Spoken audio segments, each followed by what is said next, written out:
शेकडो कार्यकर्त्यांचा भारतीय जनता पार्टीत जाहीर प्रवेश।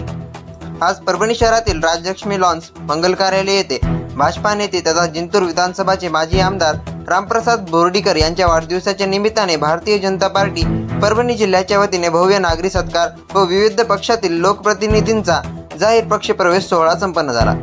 यावेळी सेलूचे माजी नगराध्यक्ष विनोदराव बोराळे, शिवसेना माजी जिल्हा प्रमुख उबाटा गटाचे संजय साळेगावकर, जिल्हा परिषदेचे माजी सदस्य गणेश रोकळे, परभणी मनपाचे माजी नगरसेवक प्रशांत नागरे यांचा त्यांच्या शेकडो कार्यकर्त्यांसह जाहीर पक्ष प्रवेश करण्यात आला।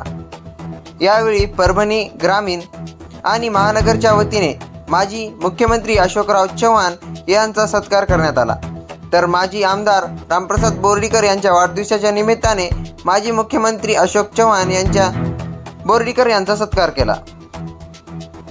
यावेळी मंचावर माजी आमदार रामप्रसाद बोर्डीकर, पालकमंत्री मेघनादिदी बोर्डीकर, माजी राज्यमंत्री सुरेश वरपुडकर, ग्रामीण अध्यक्ष सुरेश भुमरे, महानगर जिल्हाध्यक्ष शिवाजी भरोसे, माजी ग्रामीण अध्यक्ष संतोष मुरकटे, विठ्ठल रबदडे, डॉक्टर सुभाष कदम, गणेश रोकळे, विनोद बोराळे, संजय साळेगावकर, मंगलाताई मुदगलकर, संतोष देशमुख, शिवाजी शेळके यांची प्रमुख उपस्थिती होती।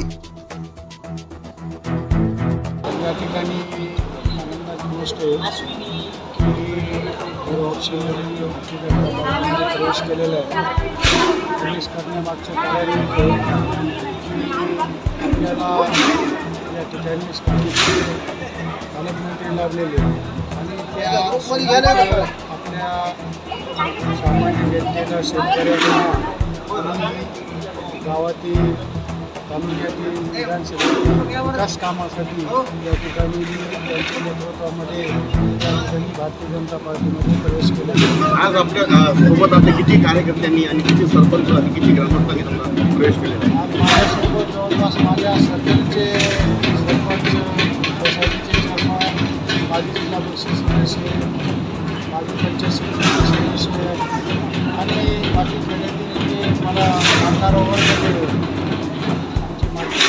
संचालक असतो, असे बरेचसे पदाधिकारी, लोकप्रतिनिधी या ठिकाणी भारतीय जनता पार्टीमध्ये हजारोच्या कार्यकर्त्यासह मी निवडणुकीला कशा पद्धतीनं निवडणूक कार्यकर्त्यांची निवडणूक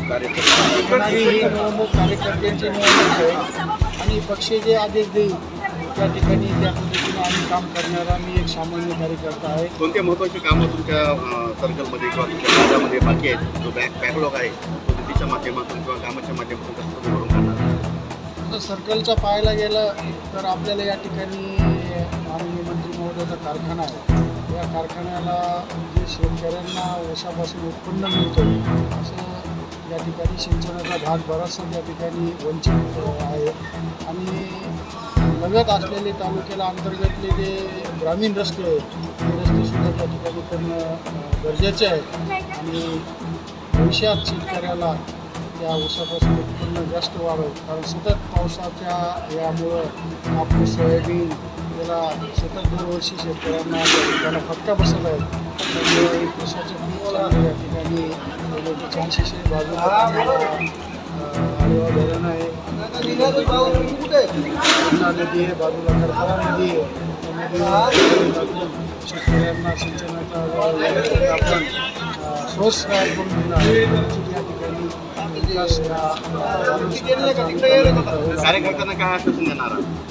कार्यकर्त्यांना आता सध्या भारतीय जनता पार्टीचं काम करायचं आहे की